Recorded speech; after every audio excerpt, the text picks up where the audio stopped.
Abrimos a tarde com uma sessão interativa dedicada a transformar ideias em projetos viáveis. Para moderar esta mesa, convido aqui Maria Domingues, vice-presidente do Green Nova Hub. Aplausos, por favor. Participam desta conversa Laurits Hansen, sócio-diretor da Nordic Brazilian Consulting, Denise Castro, diretora de operações da Salvador Par.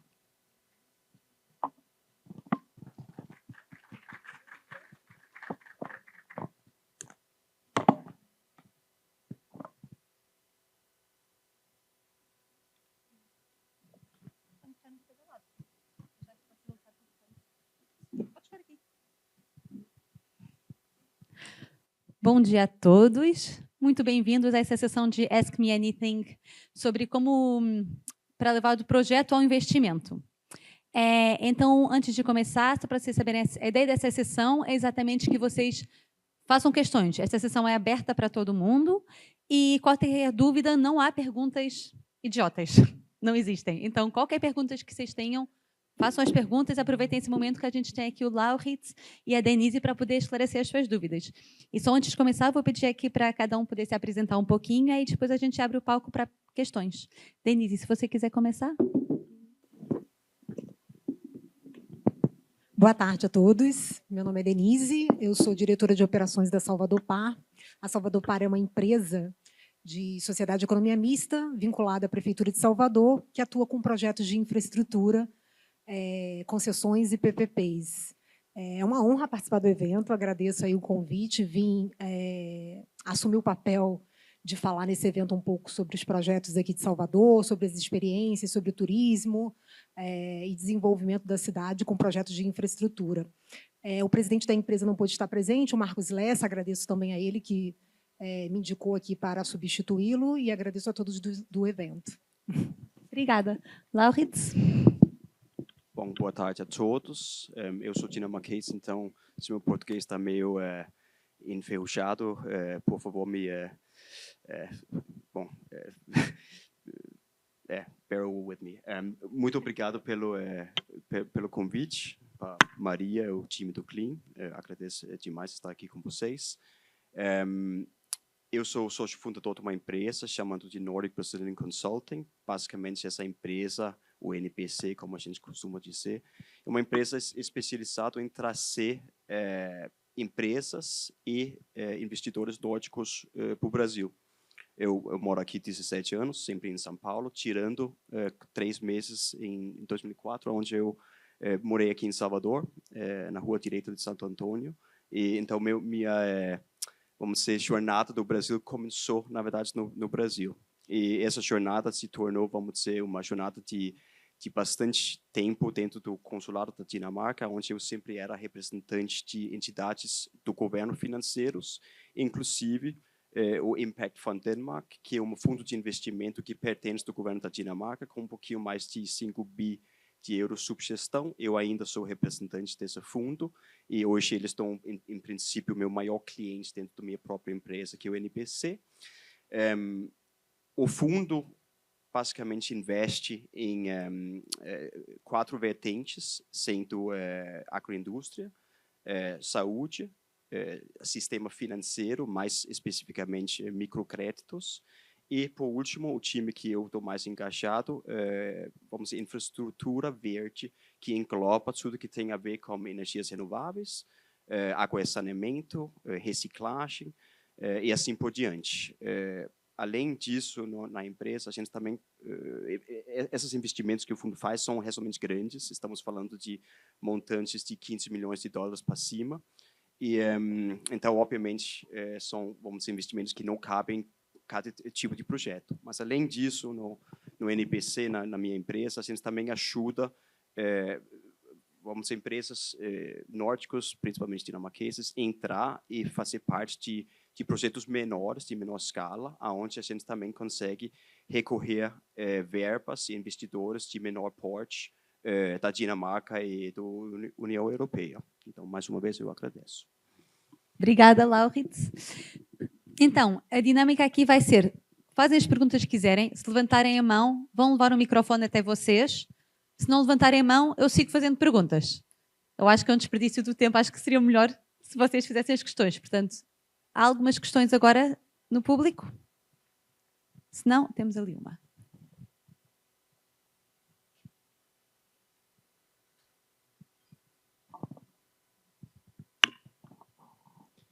Boa tarde a todos. Para quem não me conhece, eu sou Tiziana Monte, eu sou internacionalista.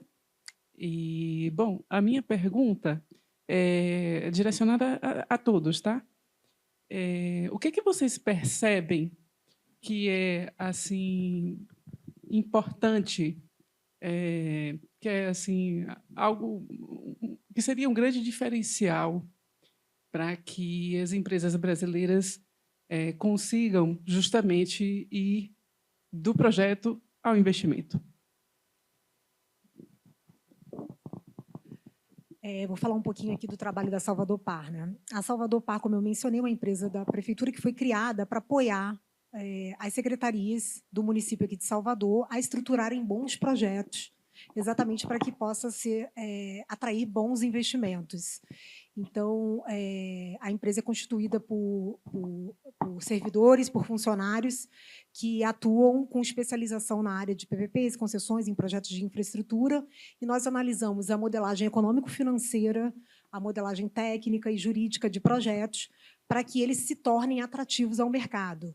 Né? E na execução, na elaboração de uma modelagem econômico-financeira, a gente avalia linhas de investimentos possíveis que tornem o projeto, de fato, atrativo ao investidor privado.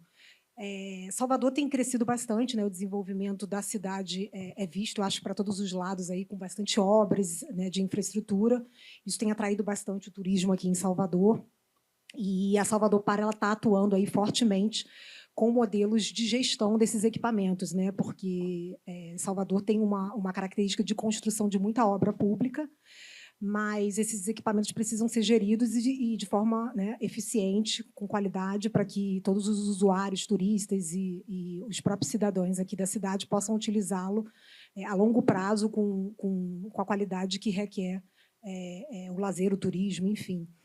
Mas o fato é, a Salvador Par ela veio para ajudar realmente a criar esses bons projetos, e a gente conta aí com a parceria e a identificação de bons linhas de crédito, né, financiamento. Eu estava conversando com o Lawrence agora, ele vai poder falar um pouquinho também da parte dele, mas a ideia é pensar na modelagem econômico-financeira com linhas diversas de crédito que possam atender a viabilidade do projeto, e que, quando o investidor, o privado, participar de uma licitação para concorrer, né, na gestão ou construção de infraestrutura, ele saiba, ele já conheça quais são as linhas de crédito que foram utilizadas. Os estudos apontam isso também, a gente divulga os estudos em consulta pública, na licitação, e isso é importante aí para que a cidade se desenvolva. E talvez só acrescentando aqui na fala do Denise, eu acho que, pensando no fundo que o representa, o que é extremamente importante para a gente é ver um plano muito concreto e bem desenhado.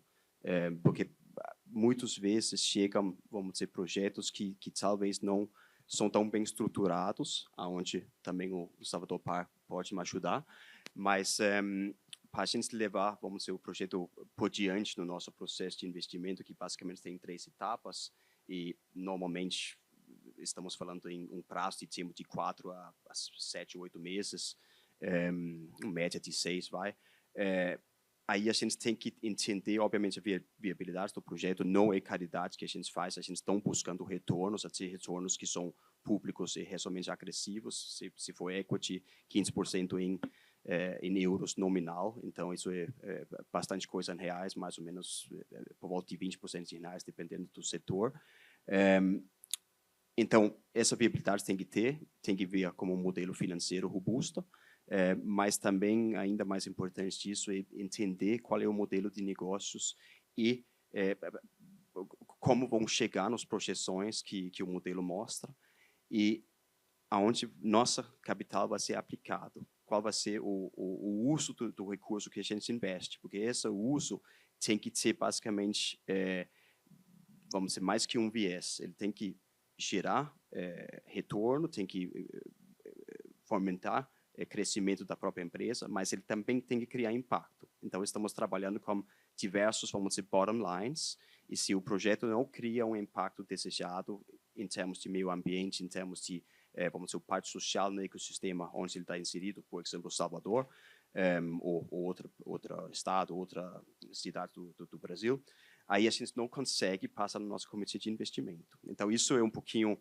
vamos dizer, a visão do fundo, e se você olha mais abrangente que isso, olhando para outros tipos de investidores, eu acho que é sempre importante que você consegue mostrar algum tipo de track record, que você consegue mostrar seriedade e também que existe um alinhamento em termos de quem vai fazer esse projeto, não só está lá para ganhar um salário, mas eles estão também colocando, vamos dizer, mão no fogo, sendo o currículo, a reputação deles, ou talvez o próprio dinheiro, né? Então, a gente prefere investir com alguém que também coloca dinheiro mesmo, assim, o trabalho deles, obviamente, vamos dizer, um capital humano, mas que também coloca algum recurso. Uns têm muito, outros têm pouco, mas tem que ser uma coisa que é significante para a pessoa, né?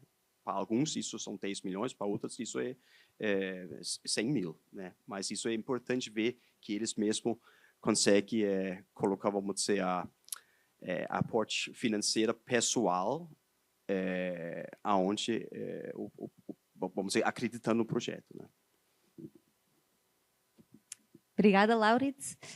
Mais questões? Se não, tenho aqui uma pergunta. Que oportunidades é que vocês veem nas áreas do turismo, sustentabilidade, gestão costeira, em termos de projetos? E também de uma perspectiva internacional, porque é que alguém de fora teria interesse nestas áreas aqui? É interessante a sua pergunta, porque nós recebemos, eu acho que agora já está, o projeto já está posto aí, todos já conseguem acessar, que é a nossa nova orla ali do Guaíba, da Boca do Rio, perto do Centro de Convenções, Jaguaribe.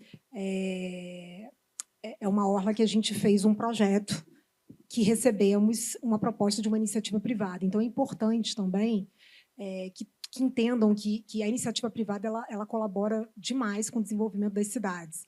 E a Salvador Par ela recebe muita proposta de projetos de investidores interessados em desenvolver projetos que, às vezes, a administração pública ela não enxerga, ela não consegue ter esse olhar de que aquele setor é importante, de que poderia desenvolver um projeto daquela magnitude, com aquele nível de complexidade. Então, Salvador Par ele tem uma legislação, tem um decreto, tem um regulamento específico que orienta a iniciativa privada a apresentar propostas de estudos para desenvolvimento de algum projeto, e é seguido ali um rito, né, regulamentar, autorizado o desenvolvimento desse estudo, e a Salvador Par acompanha, né, vem acompanhando esses estudos. Nós fizemos o da orla, sim. A prefeitura investiu recursos para a construção de alguns quiosques na orla, e nós recebemos uma proposta, né, de uma iniciativa privada para um modelo de gestão desses quiosques. No modelo de gestão apresentado nos estudos, ele apresentava, inclusive, uma ampliação, uma requalificação e readequação desses espaços, né?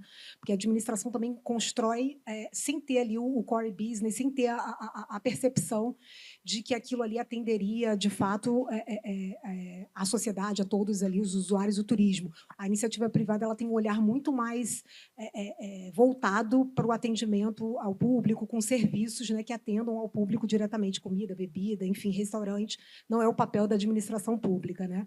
Então, esse modelo de gestão que foi apresentado foi aproveitado pela prefeitura. Nós conseguimos fazer uma licitação de um trecho, que é o trecho 1, um investimento aproximadamente de 60 milhões, né, para a requalificação desses espaços. O projeto ele não envolvia somente a exploração comercial dos quiosques e requalificação desses espaços, mas também a gestão de quadras de esportes, de academias, espaços pets. Então, é um trecho de aproximadamente 3,5 quilômetros de orla. Hoje, a gente tem um concessionário, que foi o vencedor da licitação, e tem gerido esse espaço com bastante maestria, né? Tem bastante restaurantes, eu acho que vocês podem visitar.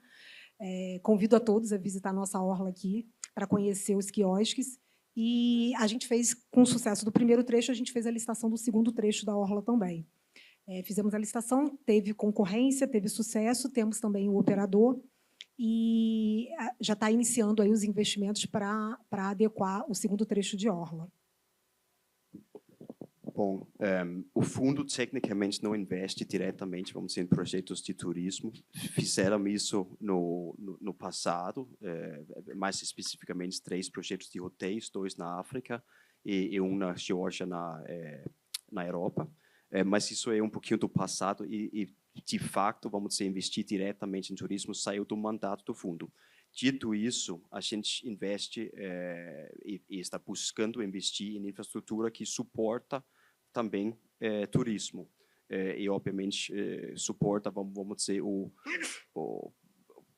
a vida no dia a dia dos diferentes cidades como Salvador. Nesse momento, estamos iniciando um processo de investimento junto com o Banco BTG, que eu tenho certeza que a maioria conhece, sobre um projeto onde a gente vai fornecer crédito para quem ganha as concessões de ônibus elétricos. E, basicamente, estamos falando em 5 cidades do Brasil, tirando São Paulo, que já tem bastante ônibus elétrico, são 5 maiores cidades, e inclusive Salvador. E esse projeto, estamos ainda esperando para ver quem vai realmente levar essas concessões, mas a ideia é que a gente, então, fornece crédito para eles poderem comprar as frotas de ônibus elétrico e as infraestruturas de recarregá-los. Então, isso é um projeto, um exemplo onde a gente apoia indiretamente o turismo em cidades como Salvador.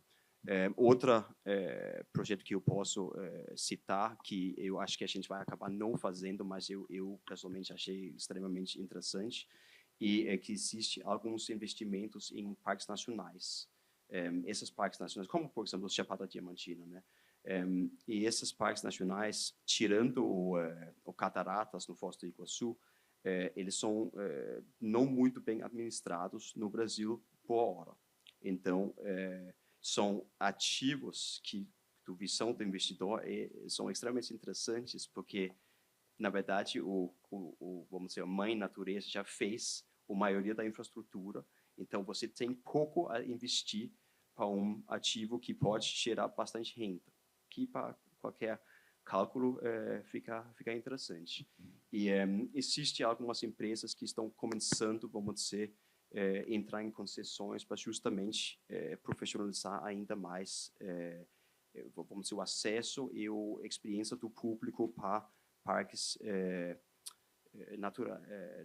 nacionais do país. Eu acho que isso é uma coisa que quem trabalha com turismo deveria tentar se aproximar. Eu acho que certamente a gente gostaria de entender mais onde a gente poderia ter um papel nesse setor. Obrigada. Mãos levantadas? Não, então temos aqui uma mão levantada. Tem aqui só o microfone.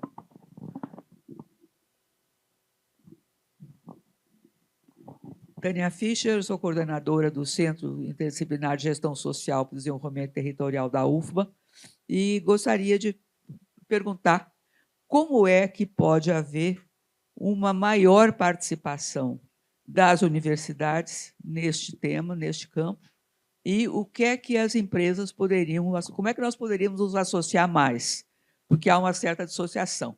Então, a minha proposta, a gente trabalha numa linha de integração, como é que a gente podia integrar melhor isso, as universidades e as empresas? Qual é a opinião de você?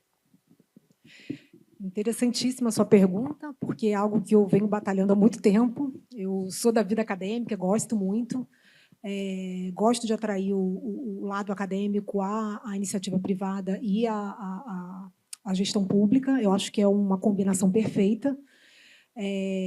Incentivo bastante programas, né, de intercâmbio de universidades, né, junto à gestão pública, aos setores públicos. E a gente, hoje, né, Salvador, por exemplo, a gente desenvolve bastante projetos em que a gente disponibiliza consulta pública desses projetos, em que a universidade, eu acho que é um agente, né, nesse meio que pode contribuir né, com análise, né? A gente tem muito projeto de infraestrutura, né? Principalmente a área de arquitetura, urbanismo, a cidade tem bastante projeto de desenvolvimento nessa área.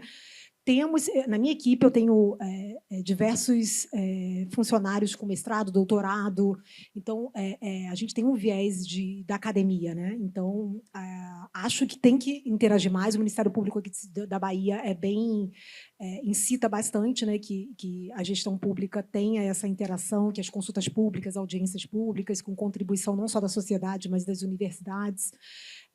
E eu tenho incentivado, eu sempre faço muita parceria com a universidade, com a UNEB, com a UFBA, para trazer aí contribuição dos alunos em projetos que a gente participa aqui em Salvador.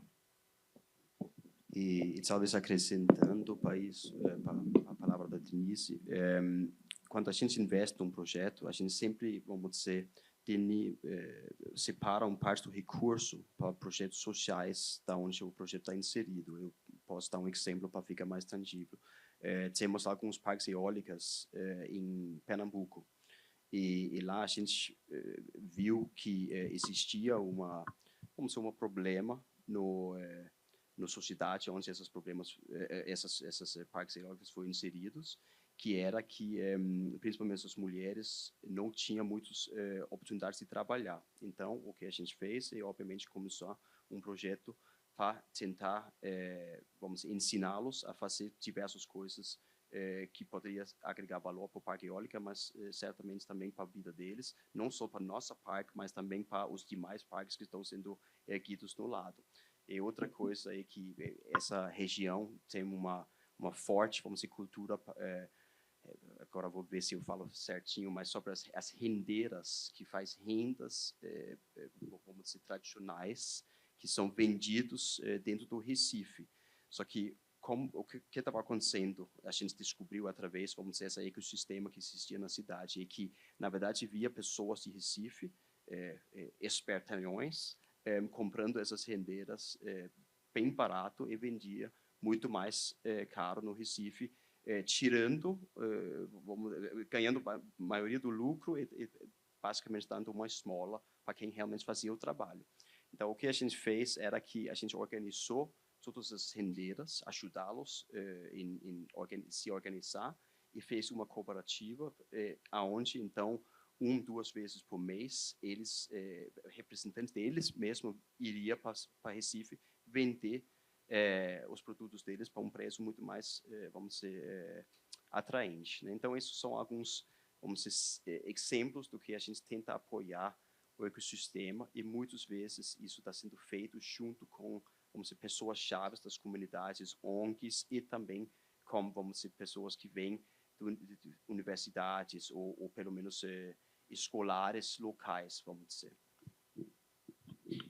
Obrigada. Mãos? Então, Denise, tenho uma pergunta para si, que é, que projetos, se calhar também para você dar aqui uma pista às pessoas, que projetos é que você gostava nos próximos 10 anos de ver chegar a Salvador Parque que você ainda não viu e que deviam estar chegando à sua secretária? Pergunta difícil, né?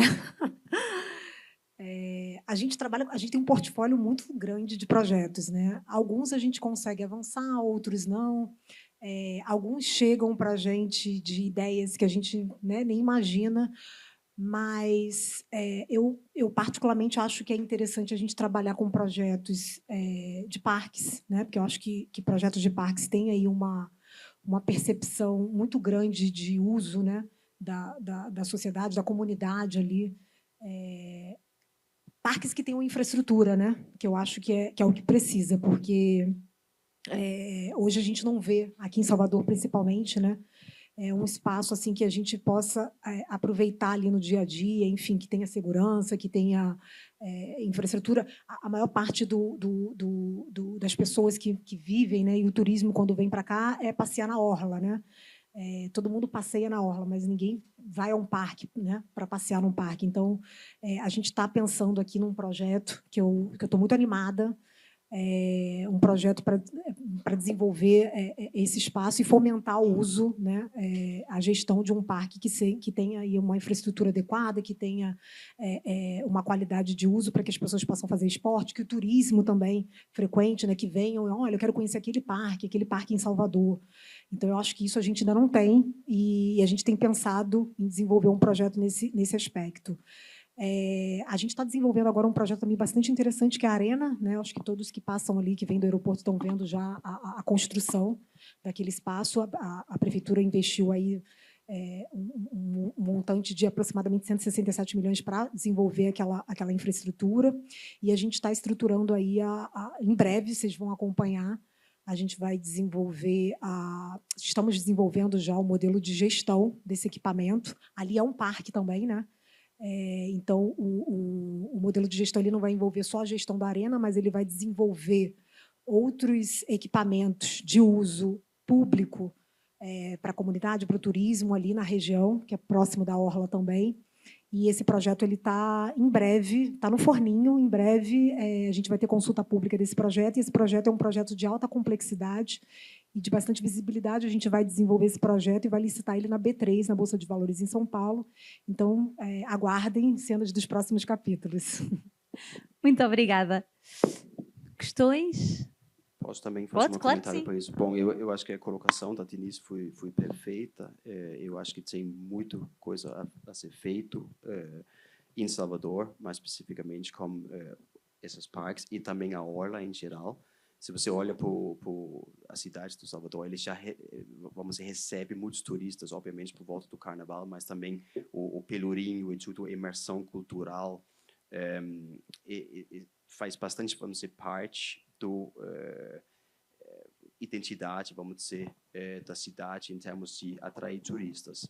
Dito isso, olhando a orla, as praias, a própria orla poderia ser trabalhado muito e ser feito, vamos dizer, um ambiente inúmeras vezes mais, vamos dizer, agradável, fácil de se transportar, seguro, limpo e assim por diante.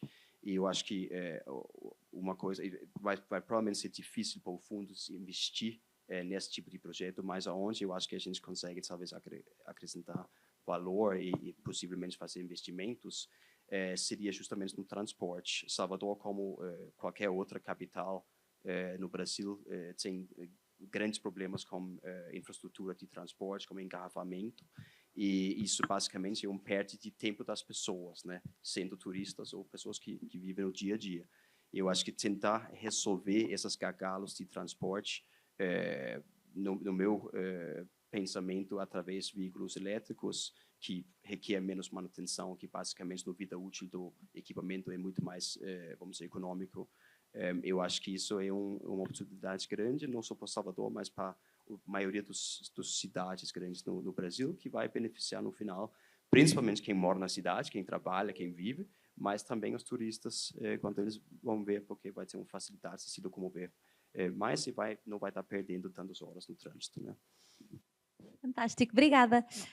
Bem, nós temos 2 minutos para a última, não há perguntas, eu só tenho uma última pergunta que é, se vocês estivessem sentados na plateia com um baita projeto que vocês sabem que é incrível, vai ter impacto, mas, enfim, vai realmente ser fantástico, mas vocês não têm financiamento, qual é que é o vosso conselho para o público? Para fechar. Difícil essa, mais difícil que o outro. Bom, sobre o aspecto, sobre a análise, né, do apoio que a gente dá aqui aos investidores, ter um bom projeto e buscar o financiamento está atrelado a um bom projeto, né? Então, assim, para buscar um bom financiamento, tem que ter realmente, de fato, ali um bom projeto. Eu acho que o Laurence vai poder falar um pouco melhor sobre, né, sobre essa pauta, que eu acho que né, tem mais pertinência com a área dele, mas o bom projeto ele precisa ter, de fato, como eu acho que o Laurence colocou aqui, impacto também, né? Então, assim, os bancos, eu acho que eles têm observado não só a viabilidade econômico-financeira do projeto, mas também o impacto que esse projeto causa para a comunidade, para a região, para a localização, enfim. Então, eu acho que um bom projeto ele precisa ser bom projeto em diversos aspectos, né? Não só na parte financeira, mas no todo. talvez invertendo a pergunta, né? Eu posso falar o que a gente não gosta. Que é basicamente se você vem como um papel branca e você vai para o fundo e a maioria dos investidores não gosta, e você fala, olha, o que seria possível para vocês investir? O que a gente gosta é um plano claro, e aí a gente vai ver se nosso mandato se encaixa nisso. E se a gente realmente gosta do projeto, se o projeto está bem desenhado, se faz sentido economicamente em termos de impacto, aí muitas vezes a gente vai tentar ser flexíveis para se encaixar no projeto. Mas eu acho que é extremamente importante para quem está sentado na plateia com um projeto na mão, que você pensa o que você realmente quer levando para o projeto para um investidor, sendo um investidor grande ou pequeno, médio porte. Pensa, você realmente quer um sócio? Você quer um crédito, um empréstimo? O que é que você está buscando? Porque se você vai dizer, vamos dizer, minha mesa e fala, olha, pode ser qualquer coisa. Para mim, é um sinal de alarme que a pessoa não sabe muito bem o que quer, mas, na verdade, só quer o dinheiro de qualquer custo. E isso nunca é um bom começo. Então, eu acho que a recomendação é, pensa muito bem, e isso independente se o investidor é alguém que investe $50 milhões ou $50 mil, mas pensa bem o que você realmente quer dessa parceria e aí, obviamente, tenta ver se o mandato do investidor se casa com isso. Mas muitas vezes, se o projeto é bom o suficiente, o investidor vai tentar ser flexível para eles conseguir, vamos dizer, achar um caminho para trabalhar juntos, né? Isso eu acho que, talvez, olhando que a gente tem 10 Olha, 9 segundos, 8 segundos. Maravilha, no timing. Obrigada, Laurides. Obrigada, Denise. Bom, obrigada a toda a gente. Vocês saberem, o Laurides e a Denise ainda vão ficar aqui um bocado. Portanto, se vocês também tiverem dúvidas, questões, podemos sempre falar mais tarde. E encerramos esta sessão. Muito obrigada, Maria, pela moderação. Muito obrigada a todos pela participação.